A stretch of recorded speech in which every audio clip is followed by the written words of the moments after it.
Good morning, friends. Today we are going to see the concept of composite magnetic circuit. So we have seen series circuits, parallel circuits. Now we will come to know what is meant by a composite magnetic circuit.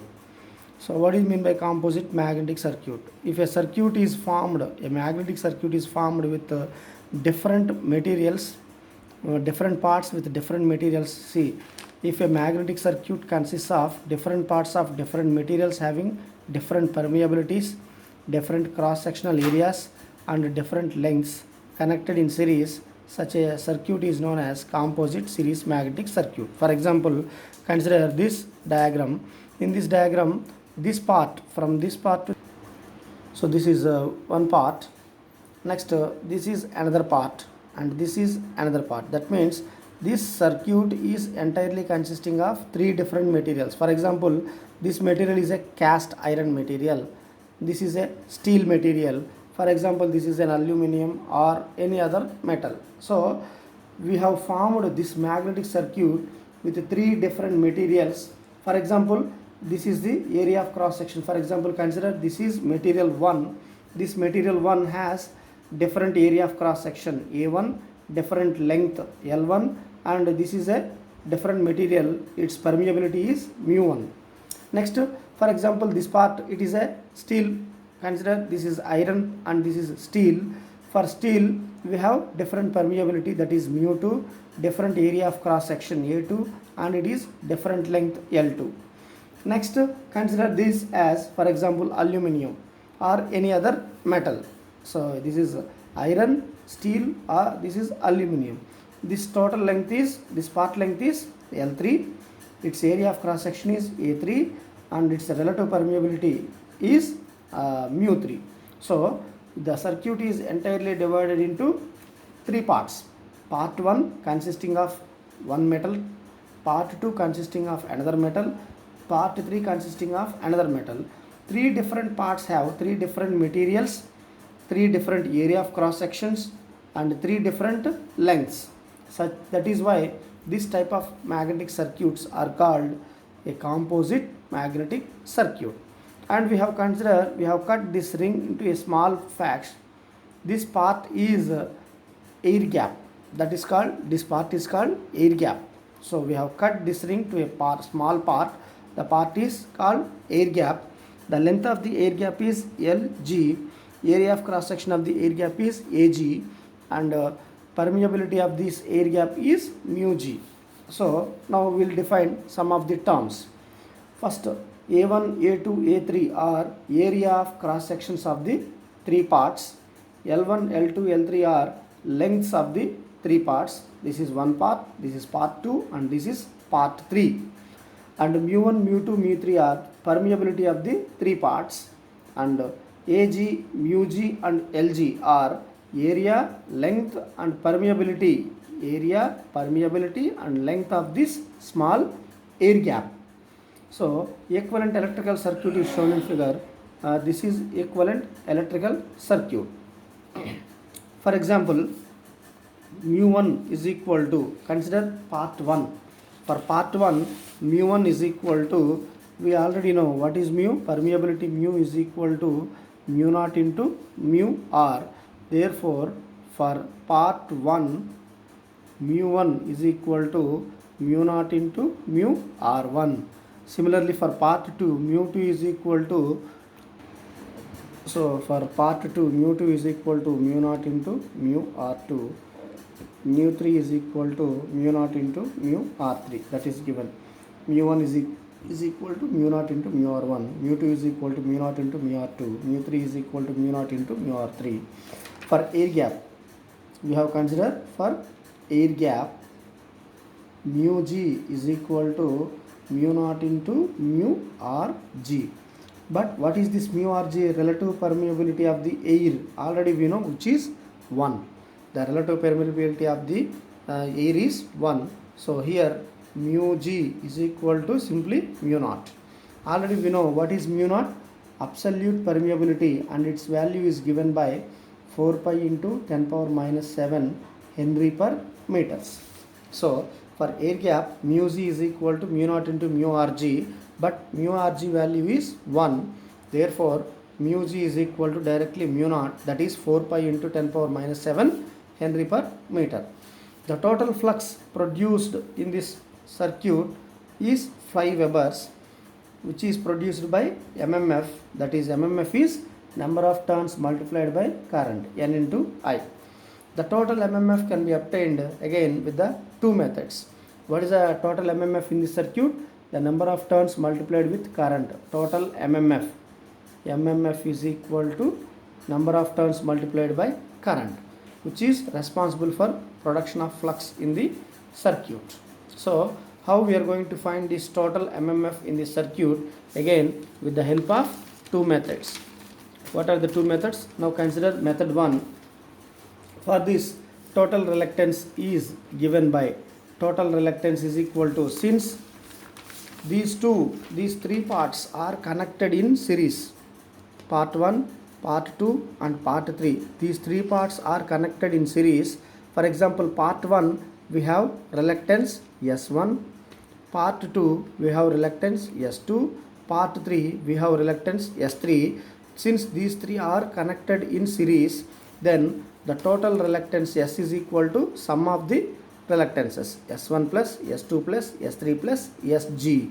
What is this Sg? Reluctance of the air gap. So S1, already we know what is the formula for reluctance. Reluctance S is equal to length by mu naught into mu r into area of cross section A. So for part 1, what is S1? S1 is equal to L1 by mu naught into mu r1 into A1. Similarly for part 2, S2 is equal to L2 by mu naught into mu r2 into A2.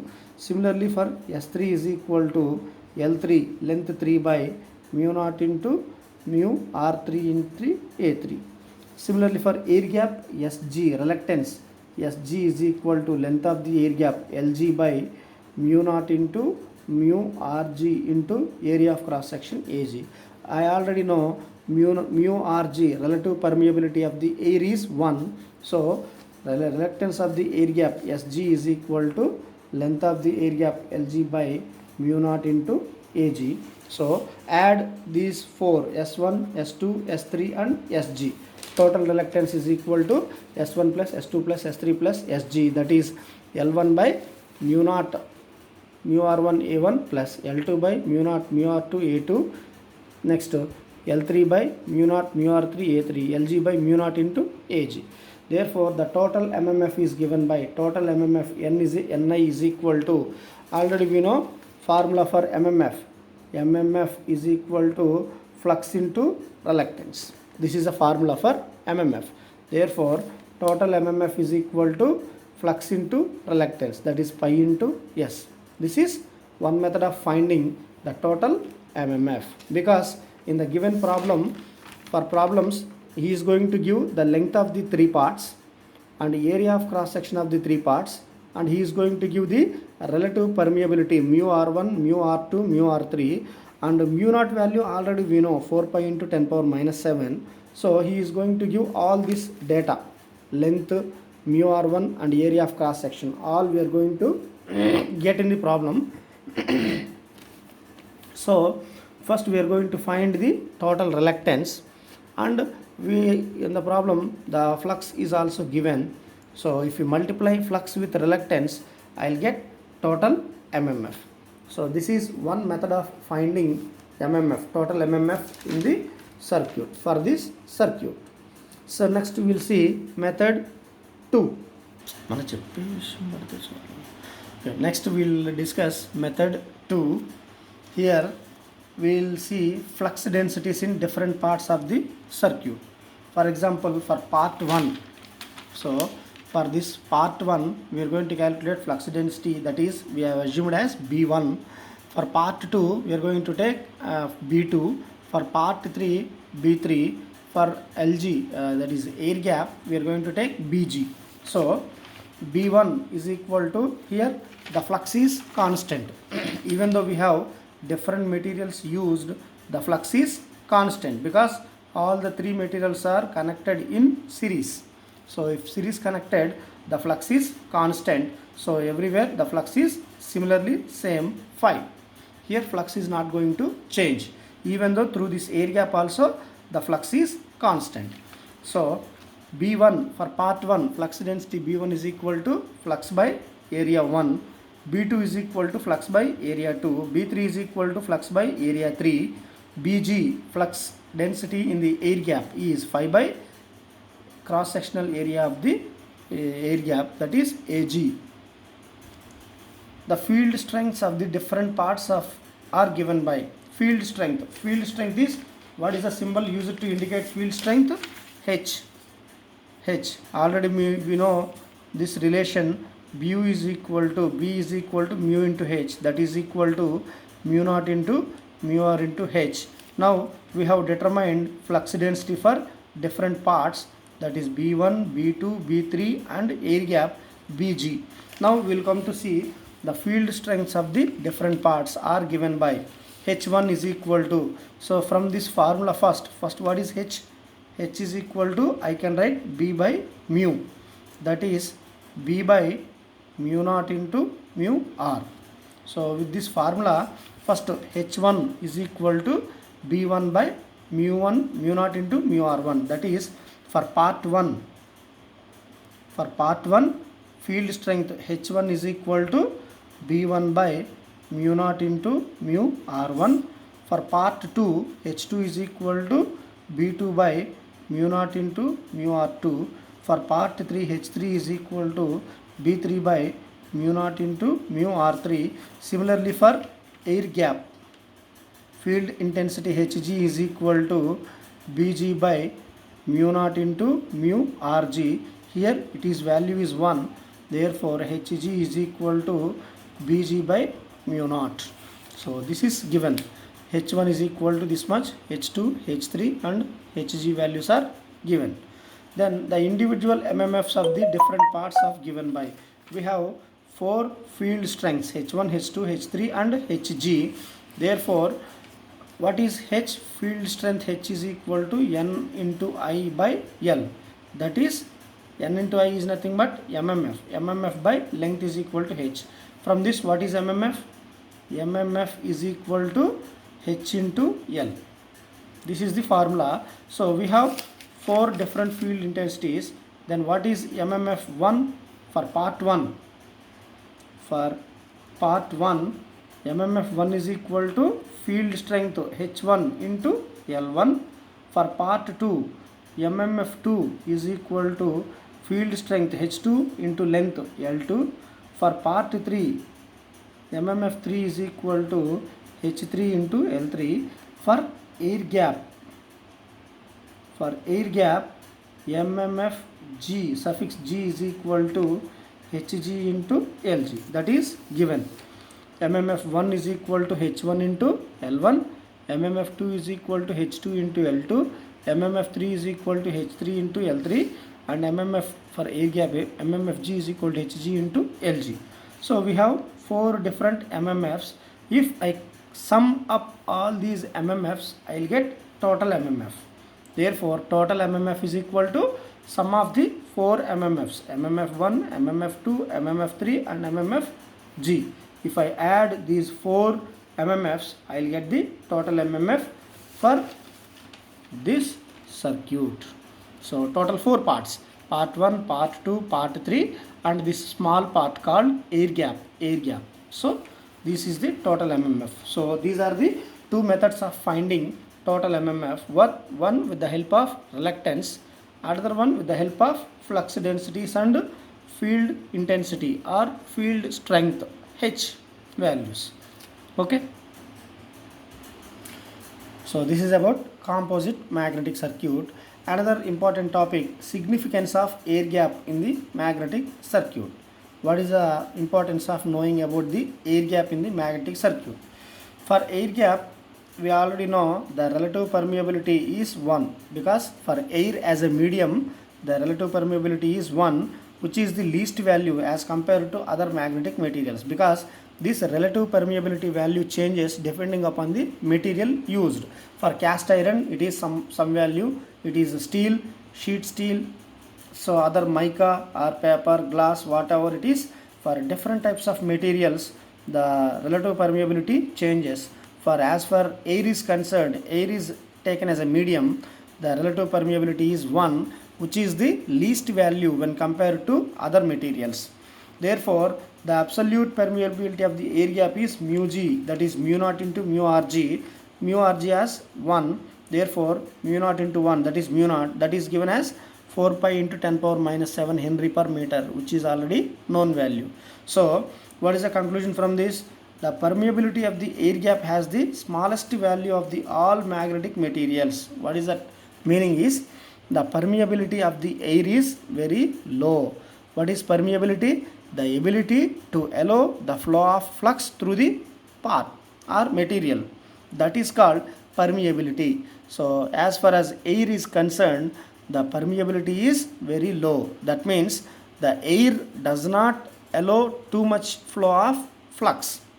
So, the reluctance of the air gap is given by Sg is equal to Lg by mu g into Ag, which is already known, we have already seen. From this, I can able to establish a relation between permeability of the and reluctance. Permeability is inversely proportional to reluctance. That means if permeability is low, the reluctance value is high. What happens if reluctance is high? If reluctance is high means nothing but it offers more resistance to flow of flux. That means it will not allow the flow of flux. So what is the conclusion from this? Air has less permeability and more reluctance. More reluctance means less flow of flux. So reluctance in air gap is very high. That is the conclusion, because permeability is less, so reluctance is high. So reluctance of the air gap is very high as compared to that of the remaining magnetic circuit. Therefore, very high MMF is necessary to force the flux through the air gap. So what is the meaning? If air gap, for example, it is an air gap, now the flux has to flow through this air gap. So this air gap has more reluctance. This air gap has more reluctance. That means it does not allow the flow of flux too much. So what do we need? If we want to force the flux to pass through this air gap, we need more MMF. So if MMF is more, then we can able to send the flux through the air gap. Why? Because the permeability of the flux is low, reluctance of the air is high. So the opposition is high. We need to, if we want to send the flux through this air gap, we need more MMF. High MMF is required to force the flux through the air gap. Next, if magnetic circuit consisting of air gap, major part of the total MMF is required for setting the flux in the air gap only, and relatively small MMF is enough to set up the flux in the other magnetic parts of the circuit. For example, consider this as a circuit. In this circuit, we have a small air gap. So the total MMF required to send the flux through all the parts is, for example, N into I. This is the amount of MMF required to circulate the flux through all the parts, part 1, part 2, part 3, and also air gap. So what is the point? This point is saying, what is this point is saying? If magnetic circuit consisting of air gap, major part of its total MMF is required for setting the flux in the air gap only. That means if, for example, if I consider 100 ampere turns of MMF is required to set the flux in the circuit, due to this air gap, majority of the MMF, almost 80 ampere turns of MMF is required to set up the flux in the particular air gap only. Very small MMF is enough to set up the flux in the other magnetic parts of the circuit. Other magnetic parts means these three. So to set the flux in the three parts, we require less MMF. That is, for example, 20 ampere turns out of 100. Major part of the MMF is required to send the flux through the air gap. That is the reason for the circuit. So what is the next point? Air gap is undesirable in the magnetic circuit because it demands more MMF. That is, either it requires more number of current and more number of turns of the magnetic coil. That means if any magnetic circuit having some air gaps, that is undesirable. Why? Because if air gap is there in the magnetic circuit, then we need to increase the mmf. That means we need to increase the mmf, that is we have to give more n into I. Either we have to increase the current, either we have to increase the number of turns of the coil. But in practical, air gap is unavoidable in the magnetic circuit from the application point of view, because air gap is compulsory in all electrical machine. If you take any electrical machine, if an electrical machine has two parts, stator and rotor, if you give supply to the stator, the flux will set up and will come to rotor through air gap. So in practical application point of view, air gap is unavoidable, because most of the applications require utilization of magnetic flux in the air gap. So this is the significance of the air gap. So what is the conclusion of the air gap means? The first conclusion is air gap has more reluctance when compared to other parts. This is point 1. The permeability of the air gap is less when compared to other parts. This is point number 2.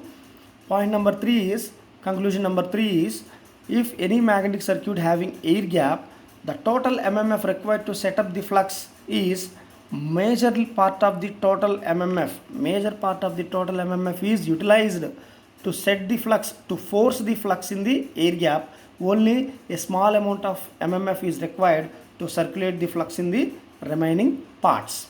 And the fourth point is, magnetic circuits air gap is undesirable because it requires more mmf.